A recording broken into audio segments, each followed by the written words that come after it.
2022 has been a fantastic year for board gaming. And guess what? We've picked our 10 favourite games that have come out this year.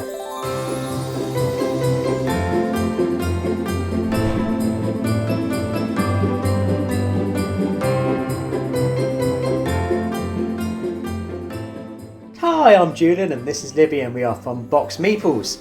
So, 10 great games in 2022. Yes, yeah, I mean there's been so many fantastic games that have come out this year and we have been lucky enough to play quite a few of them. Obviously not covered everything, including one right here unfortunately isn't going to make it to the list because we haven't had a chance to get it to the table yet. Yeah, we've been to expos and we've had chance to play all sorts of different games, some of which haven't been released yet this year, so we're not going to include those. Mm-hmm. But even going to expos means you get to try a lot of different games and get a taste of what they're about. Yeah. So, well, I went to Essen this year and did get to try some, but we thought for this list we would do games that we've actually both played because we're doing 10 for the two of us. So there are some games which I'll give an honourable mention now, such as Endless Winter, which I have on order but hasn't actually arrived here yet. Mm-hmm. So we haven't managed to play it together, although I did play it at Essen and absolutely loved it.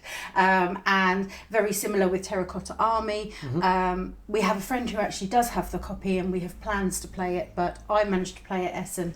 You haven't as yet. So again, loved it, but not making the 10 because we want to both have played them. Yeah, and we're also not including expansions. Mm-hmm. So there's been some we've really liked. Yeah. I mean, Root Marauders expansion with the Hirelings made a huge difference to the game. Yeah, I mean, of course you're going to mention anything about Root. if it's called like Root Hirelings and was a different game, perhaps we would have included it. But obviously, it still uses the base game, although it does make a big difference for smaller player counts. Yeah, I mean, it allows us to be able to enjoy it much more than we have been when we had to sort of rely on having friends able to play as well. And similarly, we're not going to talk about Nemesis Lockdown, which, although is a separate game, it's different to differentiate our experiences of playing Nemesis and playing Lockdown because they do feel very similar to us. We haven't got enough experience playing each one to talk about the differences. Yeah. And again, Red Cathedral is a game that we love. Contractors came out this year and we think that adds quite a bit to the game. We love the variety that it brings and personally don't think that we would play without it, but that's an expansion, so we wanted to have sort of standalone games on our list. So, right, I think we can get into it now. We can, and it's going to be pretty obvious where we're going to start. Yes. It came out in 2022 for us to be able to buy Ark Nova. Yeah, I mean, it's listed as last year, but for us to be able to actually get hold of it, so I think it counts. And I've seen it on other people's lists, so we're not alone in thinking it counts. Ark Nova is such an incredible game. Yeah, absolutely love it. It's just, it ticks so many of our boxes. It's a thoughtful game that, when you get the hang of it, isn't as drawn out as it could be, but has so many different options, so many different ways of playing it. There are so many cards there that you can't ever have the same game. It'd be impossible. No, and it does make it interesting because I think some people have sort of said, oh, they're not so keen because you're always fishing for that one card that you need that's never going to come up. But I think once you've played a few more times, you get used to the fact that you don't play in that manner. No. You play with what's coming to you rather than what you're hoping to go and get, which is interesting. Yeah, there's so many nice touches. I love how you're geared towards doing conservation. It's not just a case of getting a popular zoo. You have to think about those end goals and the big scoring opportunities while you're playing it and skew your zoo towards those targets. It's no point just looking at a starting hand and going, oh, I've got a load of, small animals here. I'll just make a small animal zoo. If you're scoring points are all for having Africa and people have said the art, is treated pictures and it looks a bit generic, but I don't think that's an issue. For this type of game in this kind of subject matter, I like the artwork, and there have been many a game with a different theme perhaps which I wouldn't like this style, but it's consistent. It doesn't feel, one card doesn't feel jarring against another, and I feel like I've got a Jaguar. Lovely. It looks like a Jaguar. I want it to. And I don't think with this sort of theme and this sort of depth of card, it needs to be cutesier. Mm-hmm. I mean, I don't mind cutesy. I love cutesy. No, it wouldn't fit in with this style of game. I think that would maybe take away from that element of trying to remember that we're thinking about conservation and that some of these are endangered species and things like that. So, I really love it. Yeah. Love the card play in it as well. Absolutely, that method of drawing the card and waiting for it to... And obviously this has come from other games, this is in Civilization, but it works so well in this. Building it up, and do I wait for it to get a maximum power, or do I use it when it's most opportune for me? And although you are thinking of your zoo, I don't think it's entirely insular, because pushing on the break marker to suit you and to suit when you need it. And I have particularly had several games where I've purposely kept cards knowing that you were going to lay a specific type of animal because it seemed obvious that was what you were after, and I was going to get extra things for whenever you were to lay that. So I do think there is some interaction in terms of the zoos, and I suppose you can play it without that depending on what zoo you happen to be building that game, but then that keeps the variety of the games different because some you are more interested in others and some not so much. But yes, really excited for the expansion when that comes out next year. Yes, can't wait. Any reason to play Ark Nova? Yes, love it. And as you were saying, it is important, the conservation and the sort of normal zoo points, prestige points as they come along.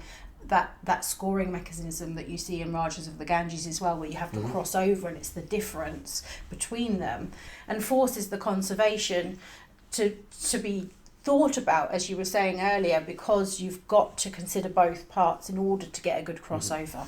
There's something so satisfying about getting a super score when you know you're going to end the game and someone's going to have a negative score. That's always fun. Yes, although you do have to be careful ending the game and then realising someone else is going to have a last turn, and then all of a sudden going to sort of they have a blinder on a turn that scoots around the board. Yeah. And your victory snatched from you. Yes. Such a good game. Next up on the list is one that we had a wonderful time playing. We have only played it the once. We have, yeah. But it still managed to make the list because we had just had such a nice time. We're with our friend Billy Indiana, who you might know from his YouTube channel, and we were playing the game Planet Unknown. And there's a Lazy Susan. What else do we need to say? We don't play a great deal of polyomino games. No, I like them, but we don't play a great deal of them. And this just really works. It's such a good example of, with this Lazy Susan going around, knowing that someone's going to push the tiles around and you're going to be prohibitive getting the tile you really want. Is such a fun mechanic. Yeah. And you still have the choice between the sort of the slightly bigger one or the slightly smaller one in that sort of space, and working out how best to put that. But what I love about this, it's a polyomino game, but it's also got tracks.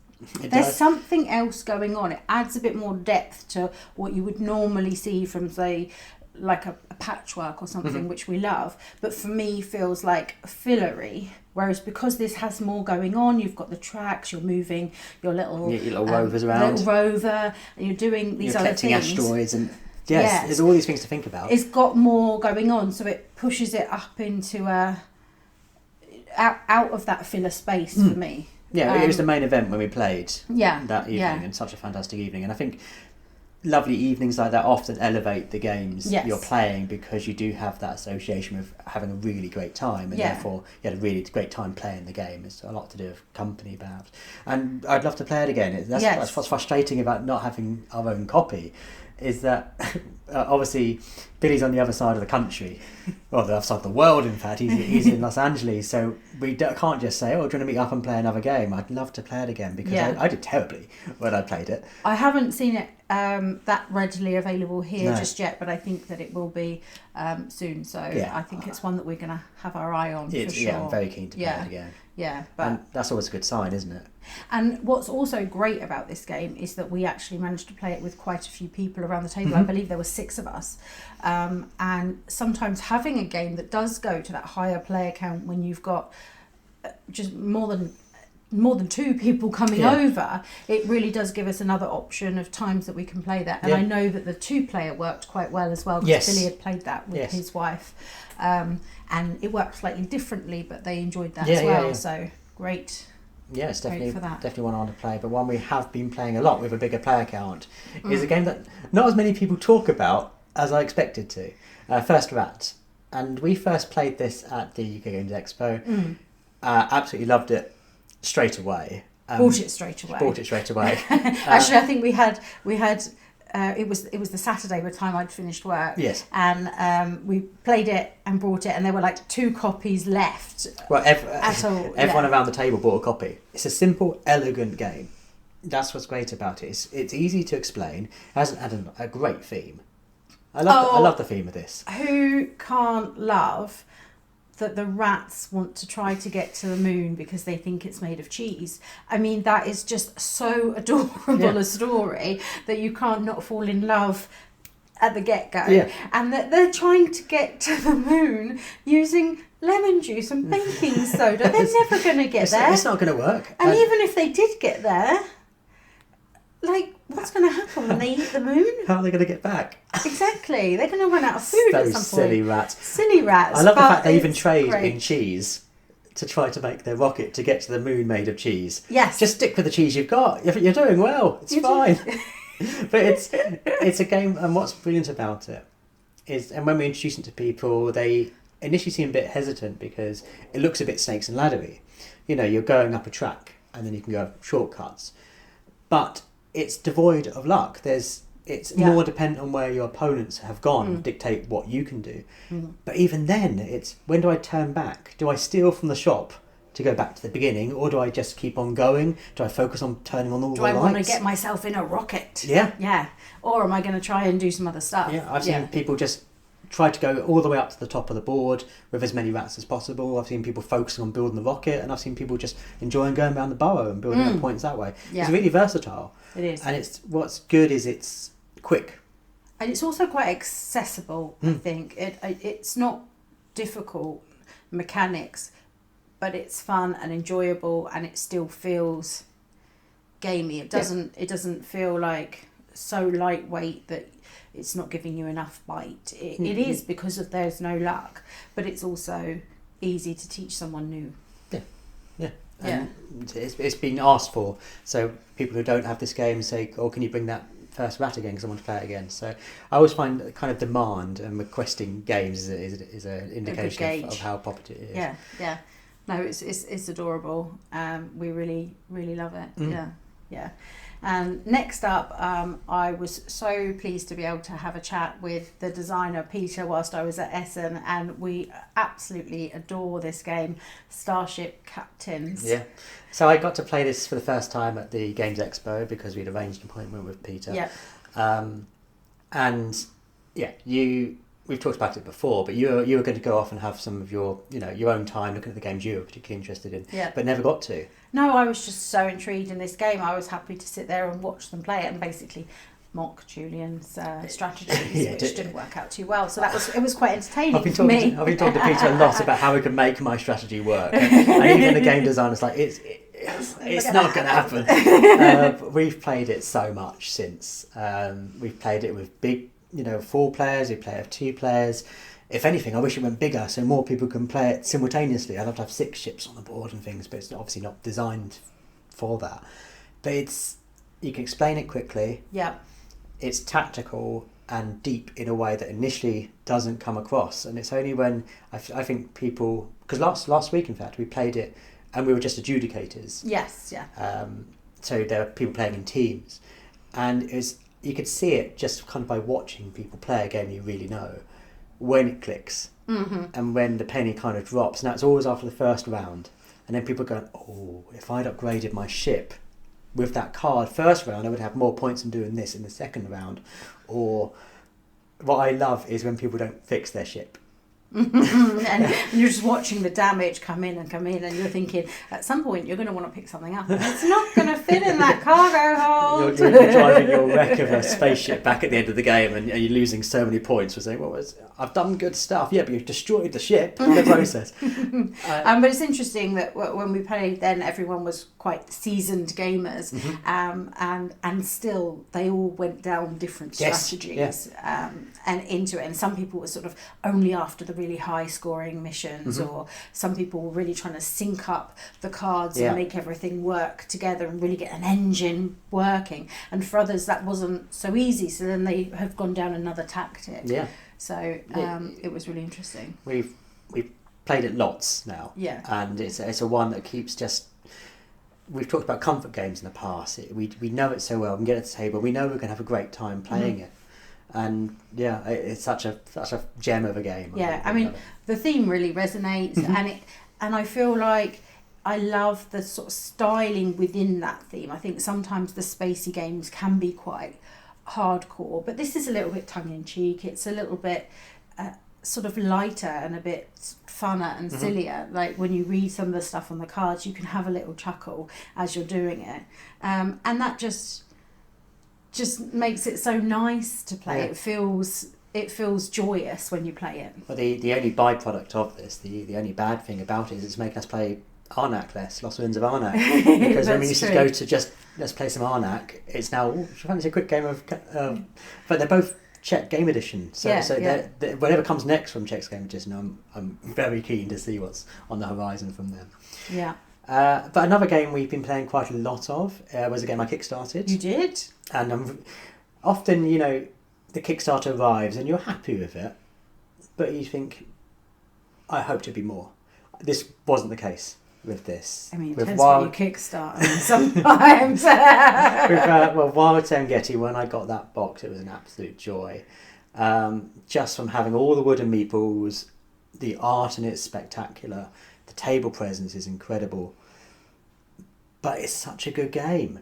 Beneath all of that, it's a really solid, a lot more puzzly than I thought it was going to be. Works better at 2.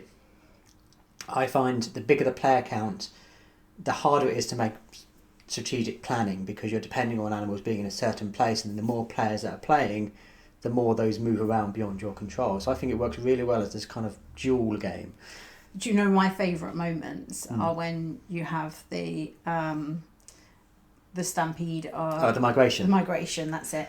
And just loads of stuff's moving, and it's potentially messed everything up that you've planned, or it's left everything you needed and ruined everything that your opponent wanted. All the stuff. I mean, that's the best when that happens. But just in terms of it really shifts the game when there's a migration. So you sort of kind of getting in a groove, and you know what you're doing. You're thinking, right, I just need to try and get that to there and that to there, and everything will be great, and I'll be able to do this, this, and this. And then it just really spins everything and changes everything up. So I think it brings life into it. Yeah, it's nice how the theme marries in nicely with the structure of the game. You've got your special effects tokens, and you're toying, when do I use these? Do I secure a quick cheap points layout of animals, or do I try and go for the big hitters that depend on so many ducks being in line, or not ducks in Serengeti, but so many white animals in line. Elephants maybe? Probably, yeah. And it's such a good game. There has been criticism I've seen of people saying it goes on, outstays its welcome. It's not been the case for us. Maybe that's because of 2-player. Yeah, and we know it well, so we can just get through it quite quickly. But yeah, for playing it with 2, really great. But those meeples. Yes, absolutely. Oh my gosh, yeah. And so pleased, like I was saying just a second ago, so pleased I got the Kickstarter version to get everything, because I would have wanted even more, because everything we've got in there with the the individual skills and the specialised skills and the extra meeples that came with the Kickstarter edition just enriched the game even more. So I'm really pleased I have. Give it that something extra. Yeah, another one that's got great meeples, where they're kind of miniatures. Although it depends what version you have. Flamecraft. Oh my gosh, those dragons. are adorable. The artwork in this game is incredible. Yeah, it takes it up a notch.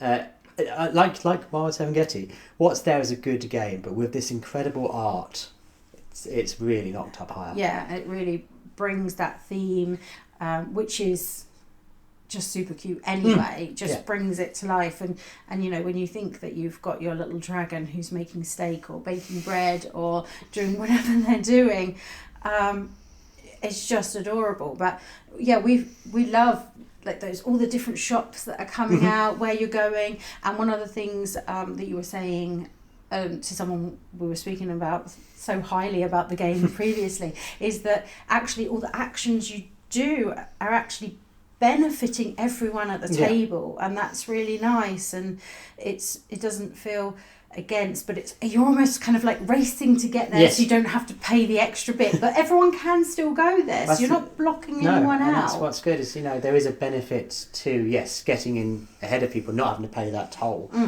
but then once you leave, you've made it better for everyone else. So it does feel kind of, it's obviously competitive, but it does feel like this nice kind of lovely dragon community where everyone's just helping each other out, and it is a bit of a nail biter. You don't quite know who's going to win until the end, and it looks adorable, but don't dismiss it. It's not a children's game at all. It's under the surface of that, there's so much going on in terms of biding your time, knowing what's the most strategic thing to do, and almost a case of almost bluffing, trying to make your opponents guess what your end game scoring is all about, trying to lure them into leaving the spaces you need open so you can get the big return or get the chance to do things.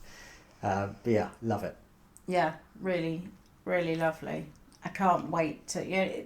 all of these games are games that as we talk about them, you're kind of thinking, I'm desperate to get them back to the table again. And I think that's just a sure sign of that they're going to make your highest games of the year. Yeah. But if Flamecraft isn't a children's game, yes, Dodo is. Dodo definitely is. Now, although we have played it as more of a party style game at the end of an evening when we just want to lighten the mood and let everyone have some fun, and it actually really works in that situation too. Yeah. But obviously it's a children's game, and children.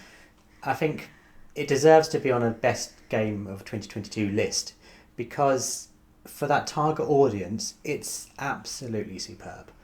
We've played it with a range of children up to about 12, and especially with one group, for one of my daughter's birthday, we had probably 8 or 9 around the table, around the board. 8 or 9-year-olds. Yes, it was. But it was so popular.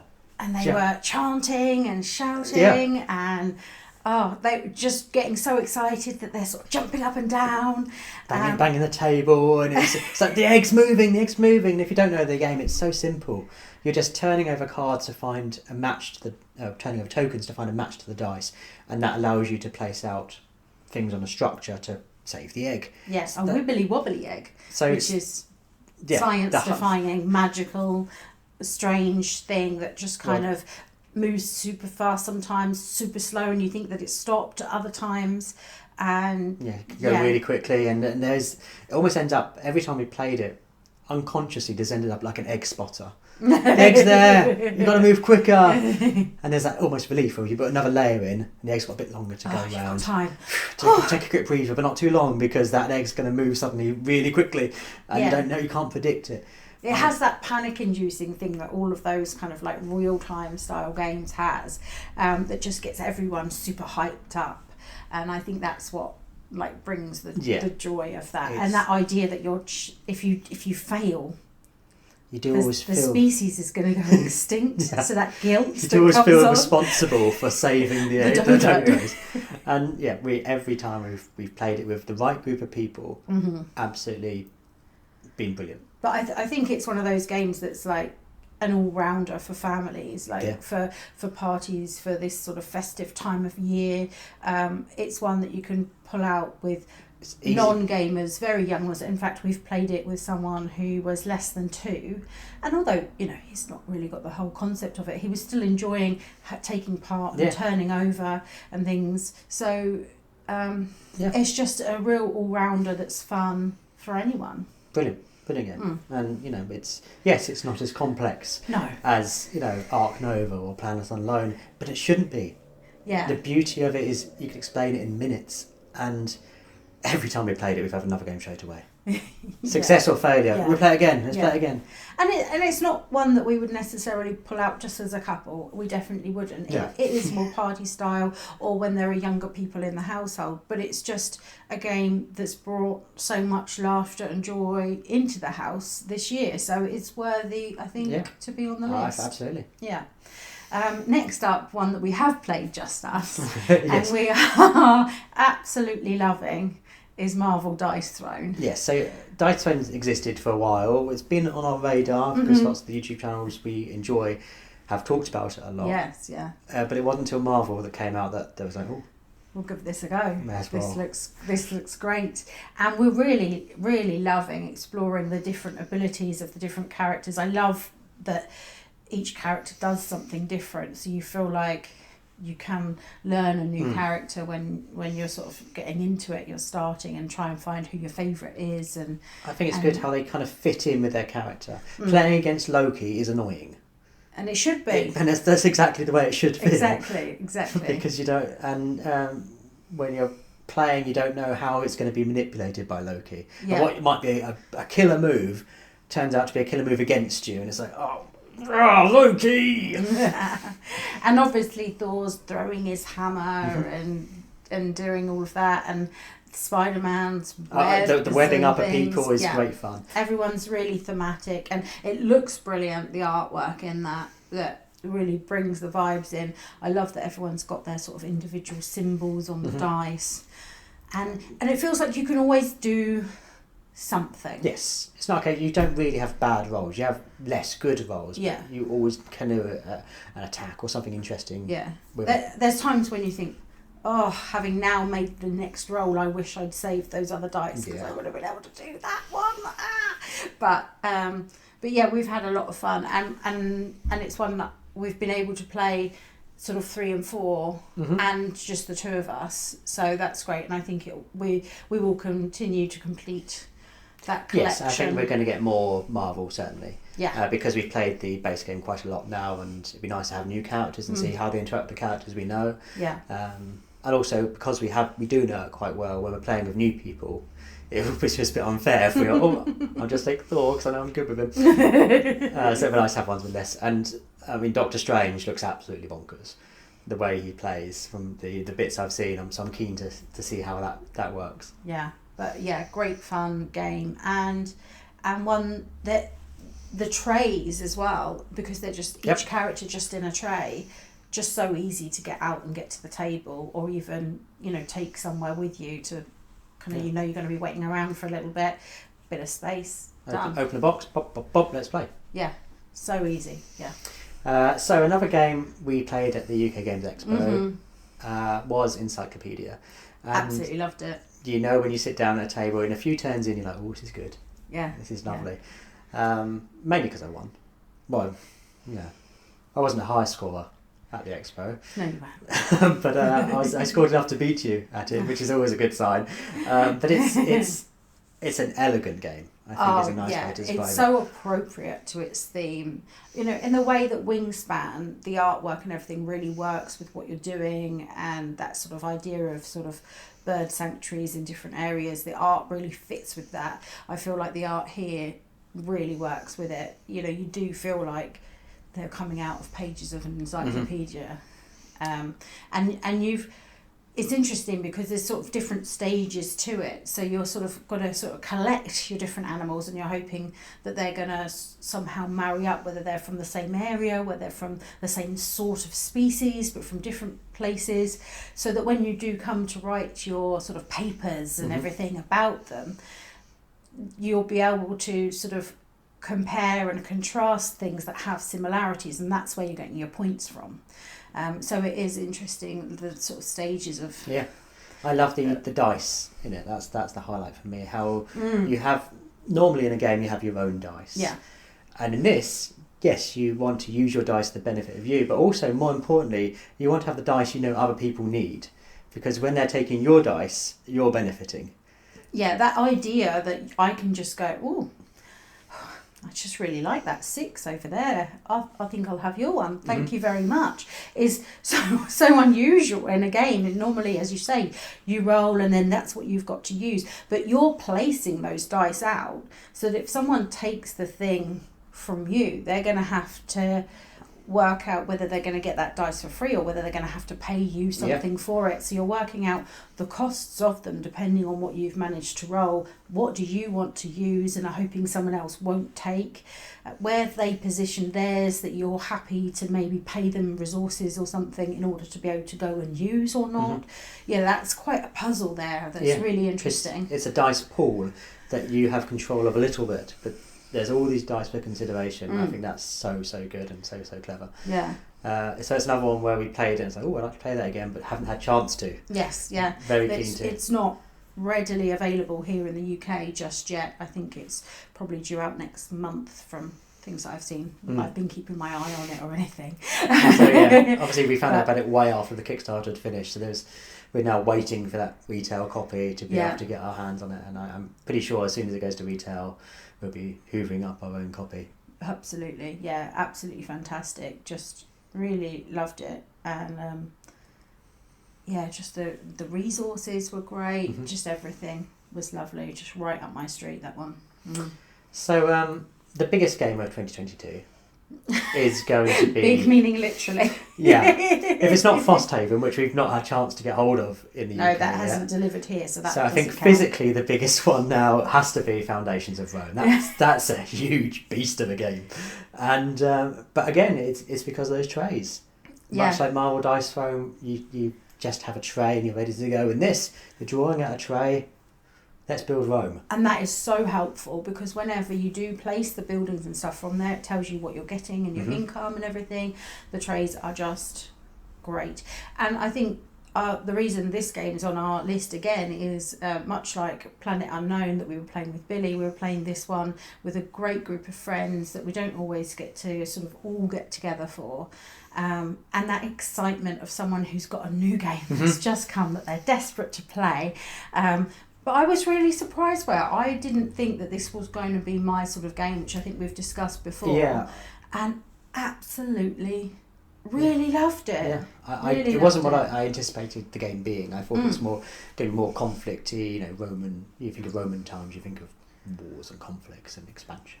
This was like a city builder. Yeah. Where you literally build the city. I loved that. At the end of it, you can kind of get down to table level and look along the streets that lead to colosseums and beautiful buildings. Yeah, it's thinky. We played it at the most simple level, without all the various expansions that came with the game involved.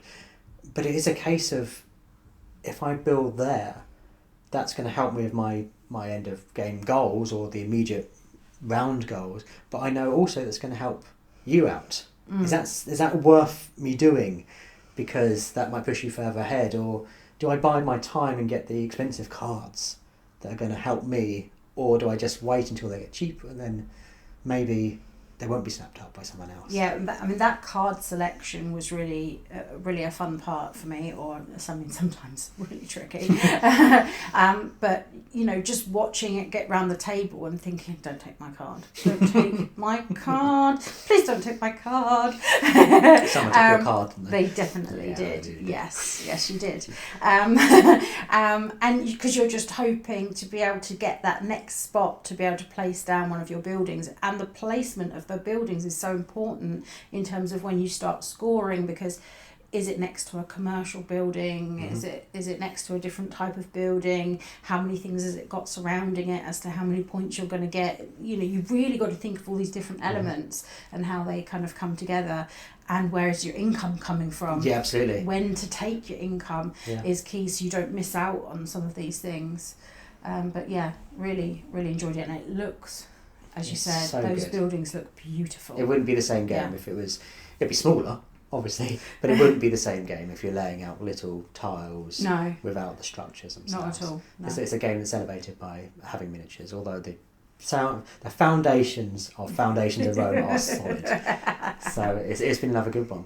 It has been what wonderful. a diverse selection of games we played. It is. I mean, enjoyed. yeah, some quite in-depth ones into some real sort of party and children's ones, quite a range there. So have you played any of these games? We'd love to hear from you. What did you think of those? And have you played something else this year that you've absolutely loved that we haven't mentioned? Yeah. Again, let us know. It may or may not be one we've managed to have a chance to play yet. Yeah, so it'd be great to hear from you. So many games coming out. We feel really spoiled in a way. It's not a case of searching for what game should I get next. It's always been a case of there's a list of games you want to play. Yeah. I mean, my wish list is 100 plus. You know that. I mean, what a great state this industry is in. If there's so many fantastic titles coming, and we could have chosen 20 more games that we loved that came out in 2022. So let's hope that 2023 is as good. Yes. We know that there's some really great games on the horizon that we're looking forward to playing. Hopefully some Kickstarters will arrive finally, and we'll get our chance to go to Frosthaven. And there's no way that we're not going to be as overjoyed, I suspect, at the end of 2023 with the games we played. I'm sure not. But if you would like to hear more from us, we will be shortly doing our top 50 games ever. So that will be some more different things that aren't necessarily these ones, as these are so new, but you never know, one or two might make the lists. I think, so we'll see. I think a few of these will be on our list. We'll see. We've loved them. So. But yeah, if you haven't subscribed to us already, please do so you know when these new videos are going to be coming up, and like this video if you have indeed liked it, and ring the bell for notifications. But obviously, thank you so much for watching. See you next time.